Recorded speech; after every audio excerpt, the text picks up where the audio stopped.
Okay. So first, I want to get a feel for how y'all are feeling as of now. We've been like at home for almost 2 months now. So if you're able to in the chats, go ahead and pick a number from 1 through 5 to describe how stressed you've been feeling. So 1 is like the least amount of stress, like what is stress? Who is she? Never heard of her. Um, 3 being in the middle a little bit, and then 5 you're super stressed out, you have no more hair because you've pulled it out from how stressed you are. So next slide, try your best. So a really good way to help manage that stress is creating a daily schedule for your classes and assigned work. So I'm not telling you to wake up at like 8 in the morning or 7 in the morning like you used to when you were taking all your classes, but make a schedule for yourself. Wake up at a certain time, go brush your teeth, get some breakfast, maybe like change. um, you don't have to put on like uncomfortable clothes, but just maybe like change out of your PJs, so you can feel like you're actually in a different zone, so you mentally change settings. And be up to date and check your school and your personal email. So your school, especially HUSD, you can only receive emails through your HUSD email. So you should still be checking your personal email because that is the email that we have on file for you. So we are sending you updates and reminders about workshops that we do through that email. So make sure to be checking that. Check out our newsletter that we send out bi-weekly, and submit assigned homework that you have. And if you're confused at all, make sure to email your teacher or ask a friend, a classmate that's in the same class.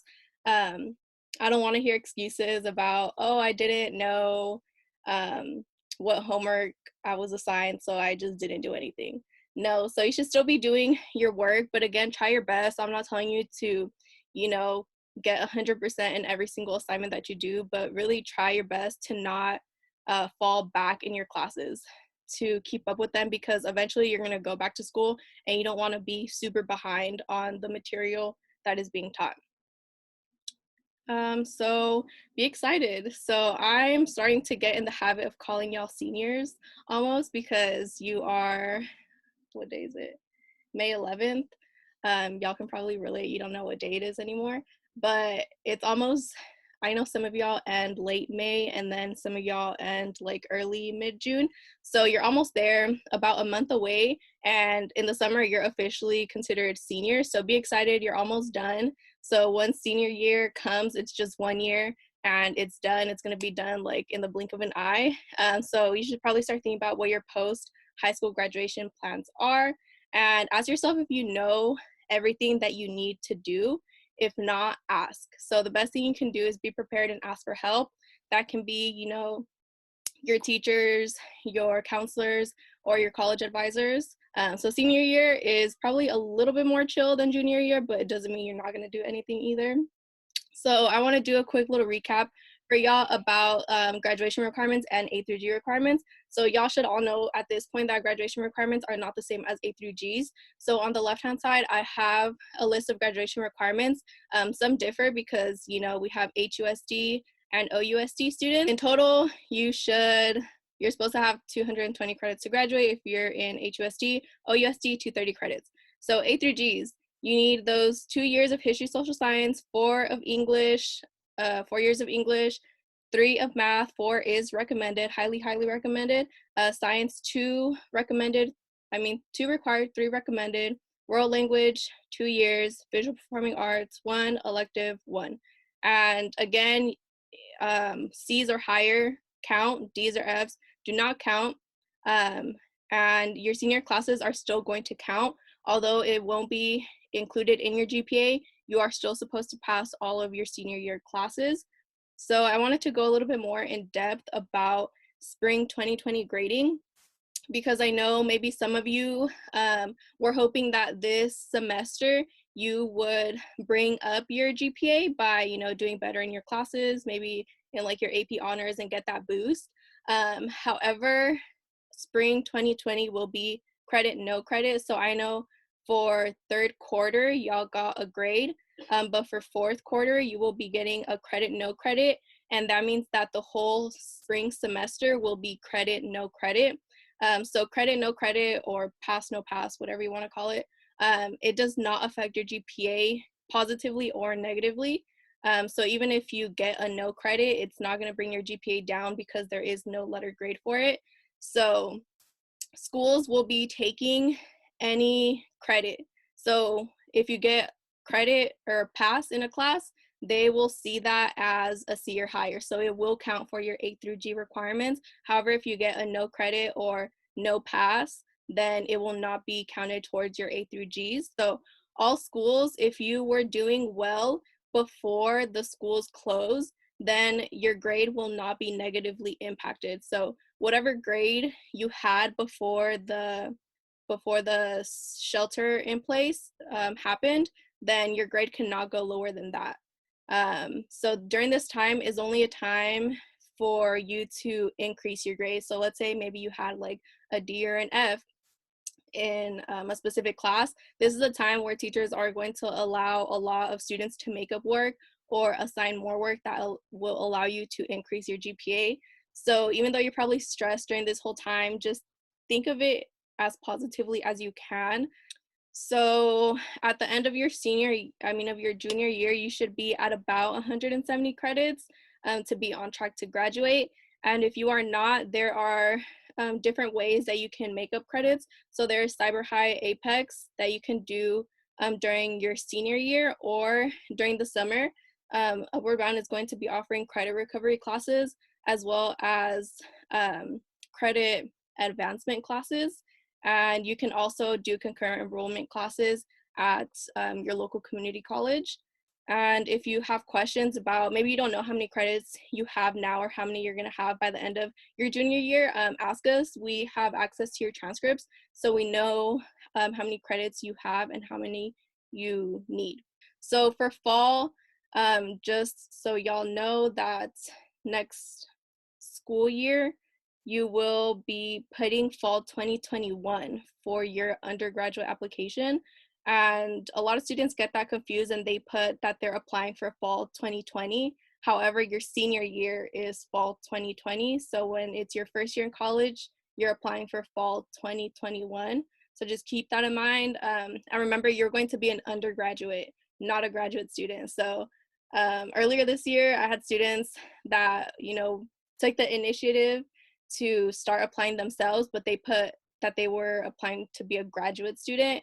And I was like super confused as to the questions they were asking them. But then I realized that they put graduate instead of undergraduate. So y'all are all going to be undergrads. And the most important thing is to save all your usernames and passwords. What I like to use, since I like everything to be like on paper, but you don't, have to do it on paper. You can just save it in like the notes section in your phone. But I would recommend having a username password tracker like I have on the right side. This is literally the same one that I print out and that I use. So you are able to write websites. So for example, if you're applying to the UCs, then the website would be, UC username, you put that there, you put your password. Notes, you could put, I like to put deadlines in the note section. So just keep all those usernames and passwords. So remember them, because it's honestly a hassle to have to do to recover them, and then you have to put forgot password, and then it sends a link to like another email, and then you have to click this and click that, and sometimes it doesn't work, and then you don't know what to do. So save yourself that headache and just save all your usernames and passwords.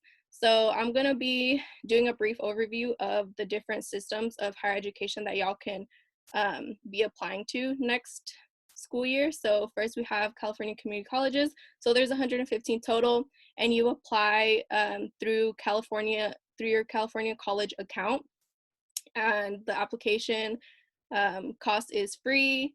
And if you are someone that is interested in going in Chabot, I definitely recommend going through their SOAR program.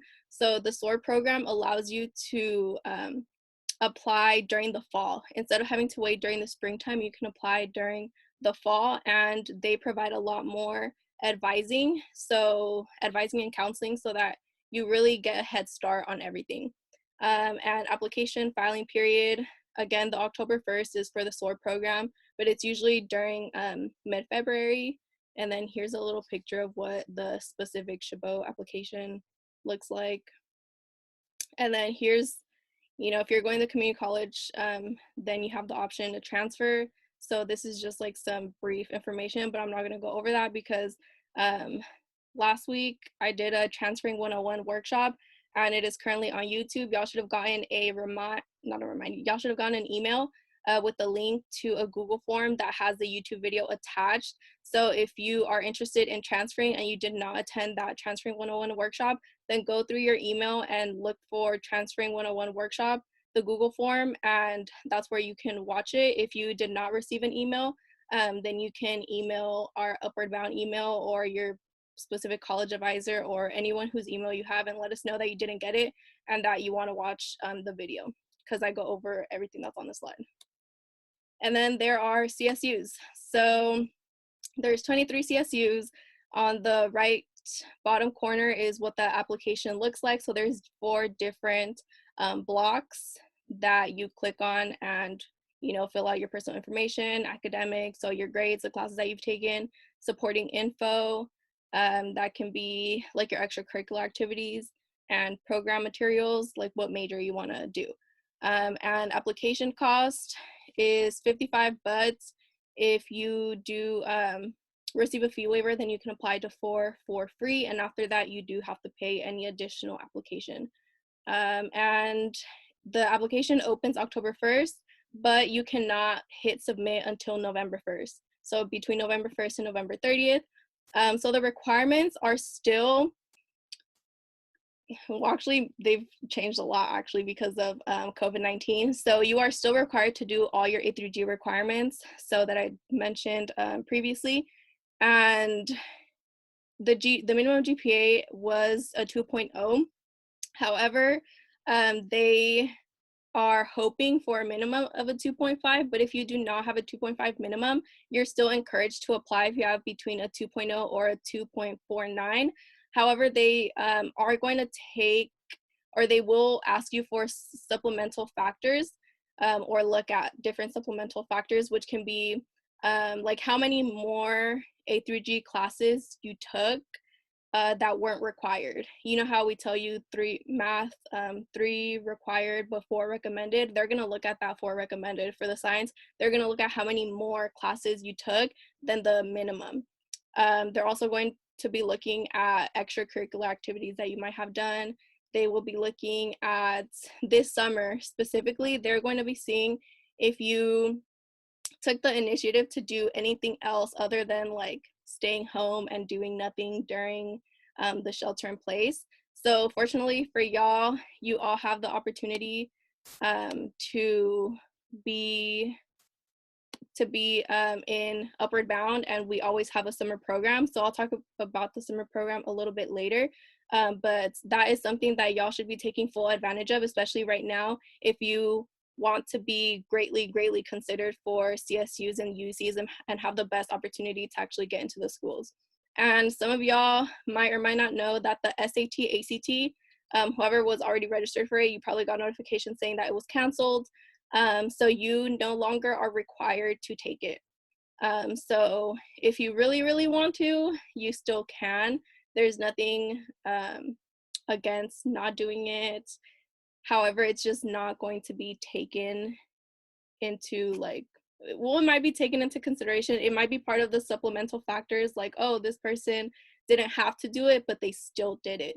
But that's completely up to y'all. If you want to do it, do it. If not, it's not going to negatively affect you. Next is UC. So for y'all who are hoping to apply for UCs, again, there are 9 UCs that you can actually apply to. The 10th is a graduate school. So like I mentioned earlier, y'all are going to be undergraduates, not graduates, so you're not able to apply yet. Application fee is $70, but again, the fee waiver is embedded within the application, so there isn't like a separate paper like for the SAT and ACT that you have to put a code in. In the application, it will ask you how much your family income is, and after you input that information, it will tell you if you get a fee waiver or not. And again, it's for free that you can apply to. If you want to apply to more than that, you're more than welcome to. However, you are going to have to pay additionally, and the application opens August 1st, but again, you cannot submit until November 1st through November 30th. And the requirements are similar. You have to do the A through Gs, and the minimum GPA is still the same, a minimum of a 3.0, and the SAT, ACT with writing is again not required, and you do still have to do your PIQs. And then we have the Common App for those of you who want to apply to privates. For example, I have UOP, Loyola Marymount, and Santa Clara University. So, and then on the top left corner is what the application actually looks like. And the application filing period really depends on the school. Some have early deadlines beginning August. Well, August 1st is when they open, and some have a deadline of November 30th, some December 30th, some even into January. So every school is different. You just have to see which one you're applying to and make sure you write down what that deadline is. Requirements, again, they vary. However, your A through Gs is pretty much a guaranteed requirement. SAT, ACT, that one for privates is a little bit more complicated because, again, every private is different. So I can't tell you, oh, all privates cancel the SAT, ACT. Like I told you for the UCs and CSUs, they're all doing their own thing. So if you know of specific privates that you want to apply to, go on their website and make sure if they are still requiring the SAT or ACT or not. Because you don't want to be like, oh, no, I'm not going to take it. And then when it comes down to applying, you see that you do need to take it. And then you don't want to be put in that situation. And most schools will have you write a personal statement, which again is very similar to your PIQs. So even if you are not applying to a UC, but you're thinking about applying to a private, I still suggest that you do PIQs because you'll have an idea of the style of writing that personal statements have. And then any other requirements, again, they depend. Some schools require letters of rec, some don't. Application fee, again, depends. However, a lot of privates actually do offer fee waivers. And then we have the free application for federal student aid, AKA the FAFSA, and the California DREAM Act application. So this is free money. Nothing has changed with regards to COVID-19 and FAFSA or California DREAM Act. The application filing period is still the same. It still opens up October 1st, and the deadline is still March 2nd. However, you are not going to wait until March 2nd. The earlier you do it, the better, because the earlier you do it, the earlier schools will send you your financial aid packages, which will help you in deciding what school you are actually deciding on going to. And again, you only fill out one application, and you do that every single year prior to the year you plan to be enrolled in college. So that probably sounds confusing, but you're going to do it this year because next year you're going to be in college. You're going to do it your freshman year because you're going to be in college your sophomore year. So you do it, if you're going to be in school for 4 years, you do it 4 times starting this upcoming school year.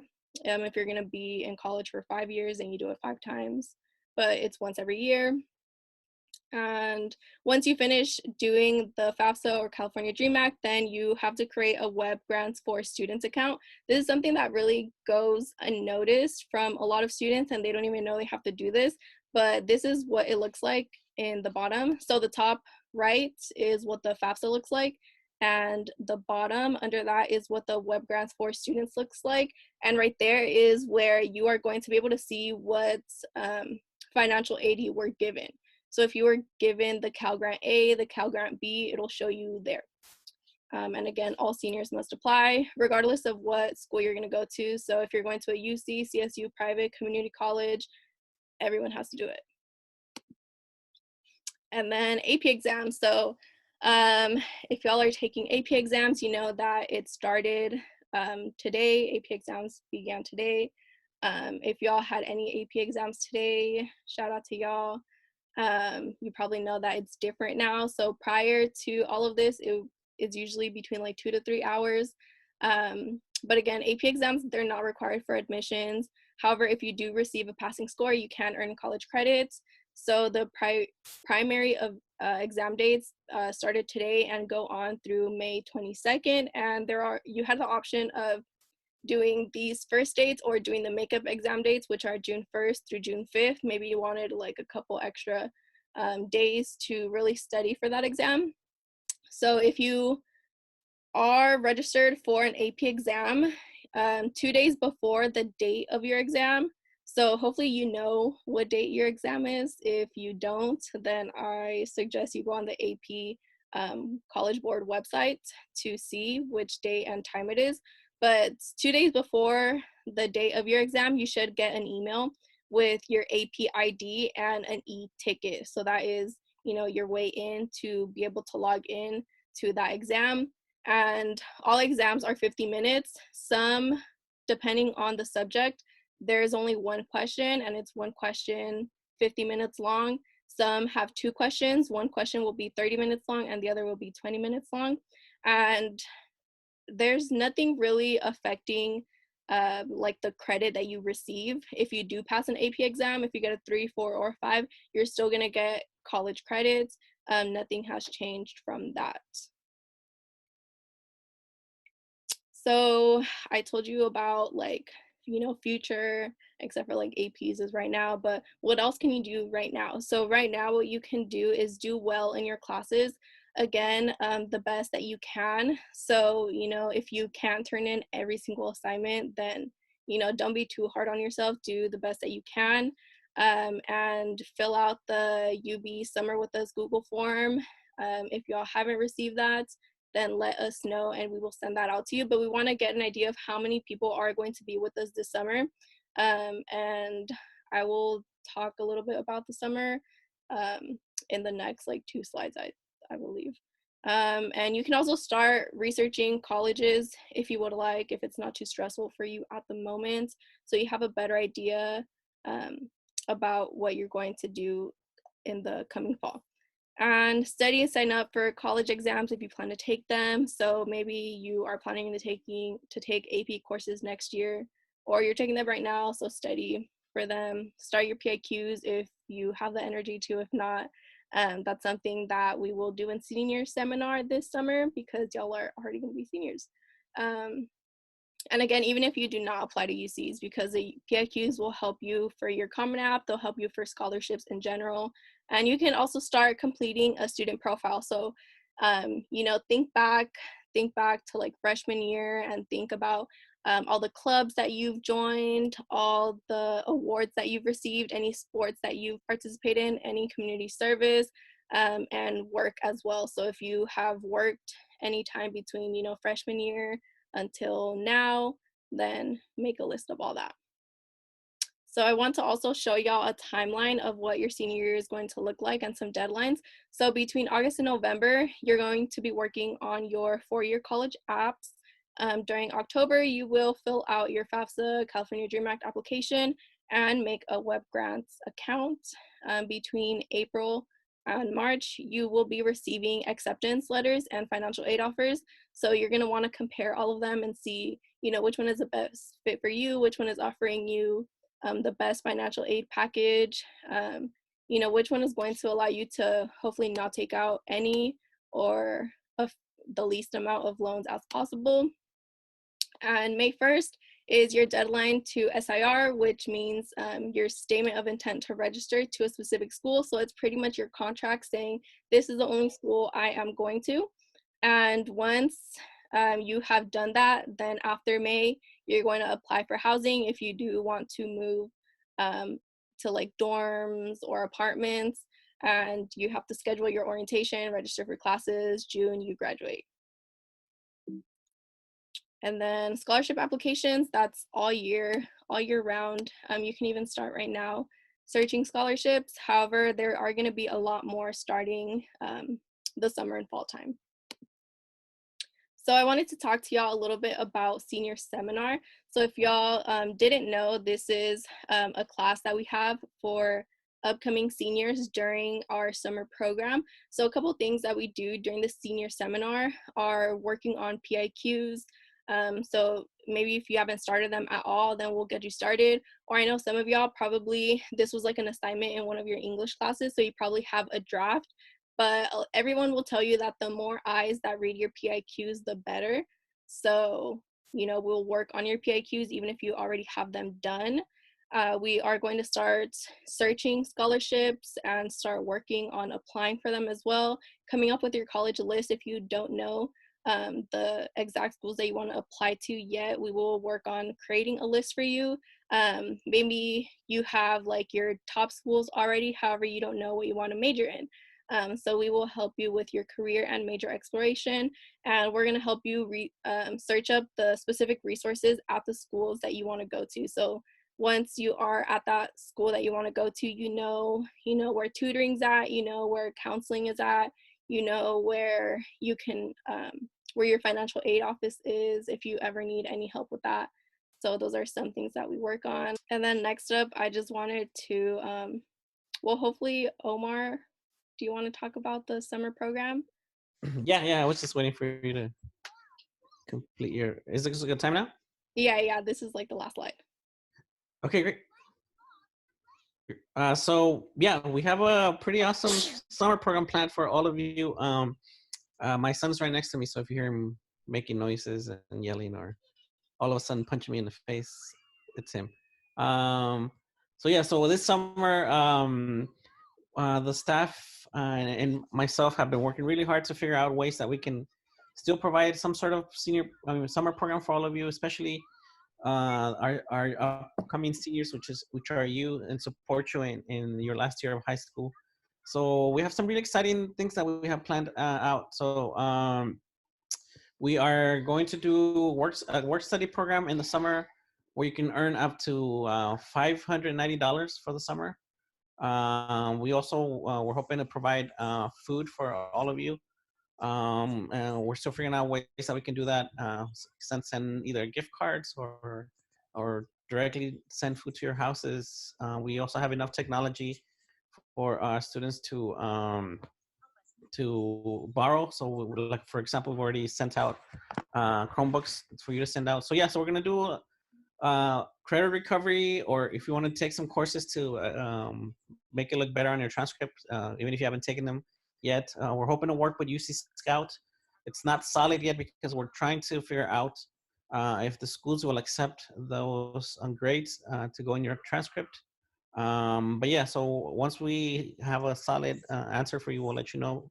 But yeah, it's really exciting. We're hoping to pay you again for the summer to participate. We are offering some really cool classes where you can work and learn skills. So if some of you want to like support younger students with tutoring and things like that, we'll do that as well, which will look really great on your college applications. So we're trying to do as much as we can to give you as much experience, and maybe do some credit recovery if you need to. So when you when the next academic year comes along and you're applying for colleges, your applications will look as competitive as possible. So yeah, so we have really great plans for the summer. The advisors will be contacting you to get a better sense if you'll be able to participate with us. It'll be virtual. Obviously, we can't really get together unless all of a sudden things change. But for now, everything's gonna be virtual, but we're really trying to find ways to pay you and to make it as fun, and also do some credit recovery or credit for courses that we offer in the summer. We're still planning those details.